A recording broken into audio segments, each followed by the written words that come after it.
మన పురాణాల్లో, ముఖ్యంగా మన మహాభారతంలో కూడా టైం ట్రావెల్ చేసి వచ్చిన వాళ్ళు ఉన్నారని మీకు తెలుసా? కురుక్షేత్ర యుద్ధం జరుగుతున్న ఆ ద్వాపర యుగంలో సాక్షాత్తు ఆ పాండవుల పక్కనే టైం ట్రావెల్ చేసి వచ్చిన ఒక వ్యక్తి ప్రాణాలతో జీవించారు. వారు 1-2 సంవత్సరాలు కాదు, ఏకంగా 11,60,00,000 సంవత్సరాలు ప్రయాణించి భవిష్యత్తులోకి వచ్చారు. వినడానికి ఇది ఏదో హాలీవుడ్ సైన్స్ ఫిక్షన్ కథలా అనిపించవచ్చు, కానీ ఇది మన పురాణాల్లో అక్షరాలా జరిగిన నమ్మశక్యం కాని ఒక మహా అద్భుతం. భూమిపై ధర్మం 4 పాదాల మీద నడిచిన సత్యయుగంలో పుట్టిన ఒక యువరాణి ఏకంగా ద్వాపర యుగంలో అడుగుపెట్టింది. అసలు ఒక మనిషి అన్ని కోట్ల సంవత్సరాలు ఎలా ప్రయాణించింది? భవిష్యత్తులోకి వెళ్ళి ఎవరిని పెళ్లి చేసుకుంది? ఆ మహా రహస్యాన్ని ఇప్పుడు తెలుసుకుందాం. కాలచక్రం వెనక్కి తిప్పితే అది యుగాలలో మొట్టమొదటిదైన సత్యయుగం. ఆ కాలంలో పాపం, అబద్ధం, మోసం అనేవి లేవు. మనుషులు ఈరోజు మనం చూస్తున్నట్లుగా 5-6 అడుగుల ఎత్తు ఉండేవాళ్ళు కాదు. ఒక్కో మనిషి సగటు ఎత్తు సుమారు 30 అడుగులు. వాళ్ల ఆయుష్ 1000 సంవత్సరాలు. అలాంటి ఆజానుబాహుల రాజ్యమైన కుశస్థలిని కకుద్మి అనే మహారాజు ఎంతో ధర్మబద్ధంగా పాలిస్తున్నాడు. ఆయనకు ఒకే ఒక్క కూతురు. ఆమె పేరే రేవతి. దైవాంశ సంభూతురాలైన ఆమె 30 అడుగుల ఎత్తు ఉన్న అద్భుత సౌందర్యవతి. అపారమైన జ్ఞానం, యుద్ధ విద్యలు తెలిసిన మహాశక్తివంతురాలు. రేవతికి వివాహ వయసు రాగానే కకుద్మికి ఒక పెద్ద చింత పట్టుకుంది. తన కూతురి స్థాయికి, ఆమె అపారమైన శక్తికి సరితూగే వరుడు భూలోకంలో ఎక్కడా దొరకలేదు.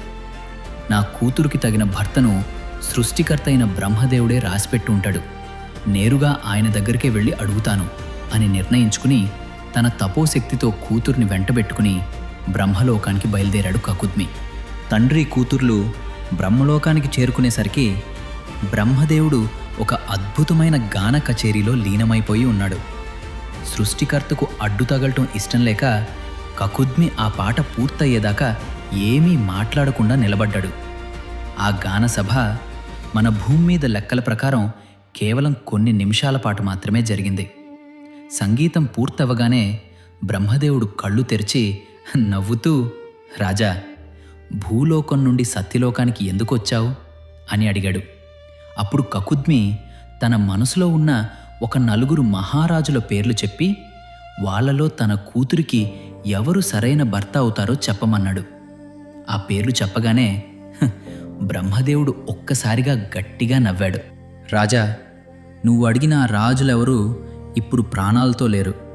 వాళ్ళెప్పుడో కాలగర్భంలో కలిసిపోయారు. భూమి మీద వాళ్ల పేర్లు ఎవరికీ గుర్తులేవు అన్నాడు. ఆ మాటలు వినగానే కకుద్మి గుండె ఆగిపోయినంత పనైంది.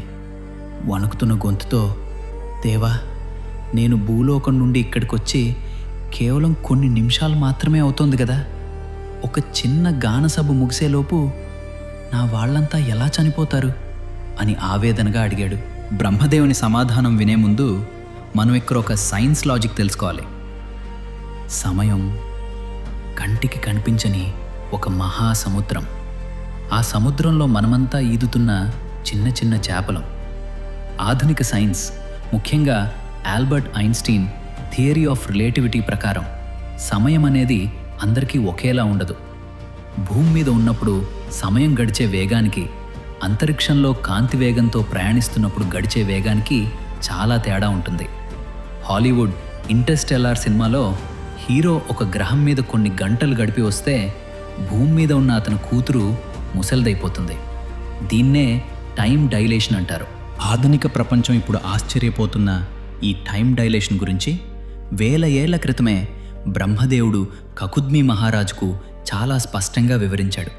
బ్రహ్మదేవుడు ఇలా అన్నాడు, రాజా, నువ్వు ఇక్కడ నా సభలో నిలబడి గడిపిన ఈ కొద్ది నిమిషాల వ్యవధిలో భూమి మీద ఏకంగా 27 చతుర్యుగాలు గడిచిపోయాయి.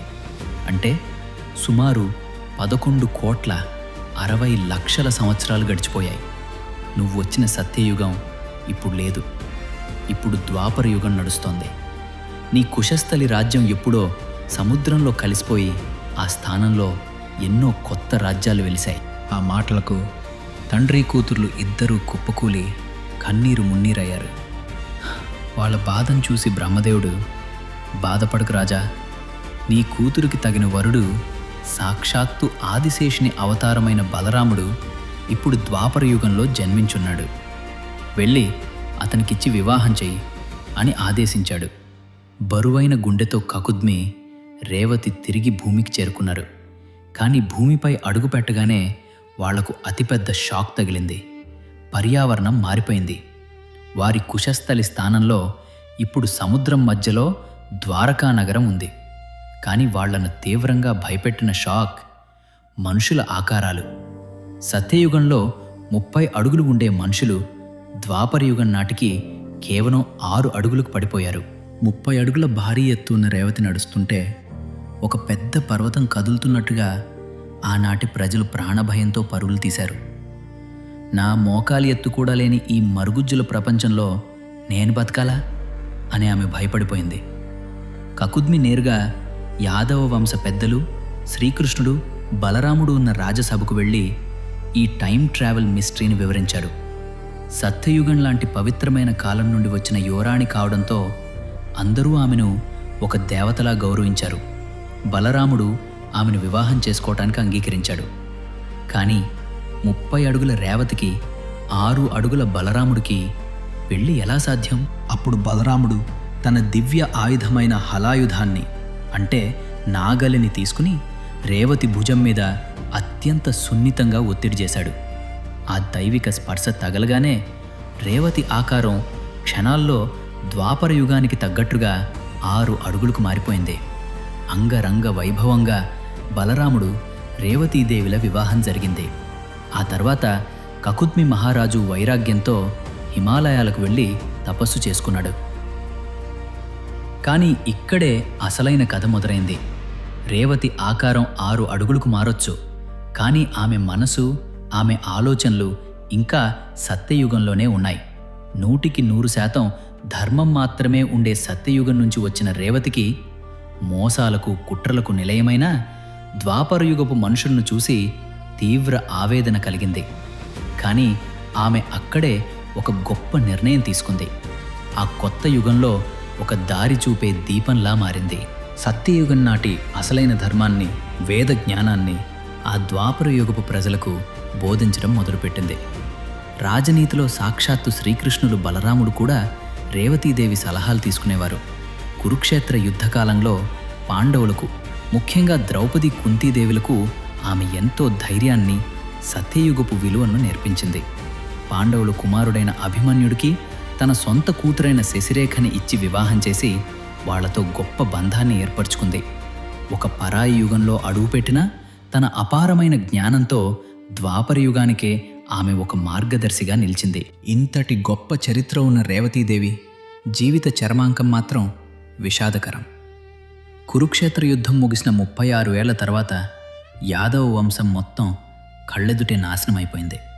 ఆ వినాశనంలో కొడుకులను కోల్పోయి భర్త బలరాముడు దేహాన్ని వదిలేయడంతో రేవతీదేవి భర్త చితిపై అగ్ని ప్రవేశం చేసింది. ఆధునిక సైన్స్ గర్వంగా చెప్పుకునే టైం డైలేషన్ కాన్సెప్ట్ను రేవతీదేవి కథ ద్వారా మన పురాణాలు 1000 ఏళ్ల క్రితమే ప్రపంచానికి పరిచయం చేశాయి. మన సనాతన ధర్మంలో దాగిన ఇలాంటి అద్భుతమైన సైన్స్ గురించి అందరికీ తెలిసేలా ఈ వీడియోని ఖచ్చితంగా షేర్ చేయండి.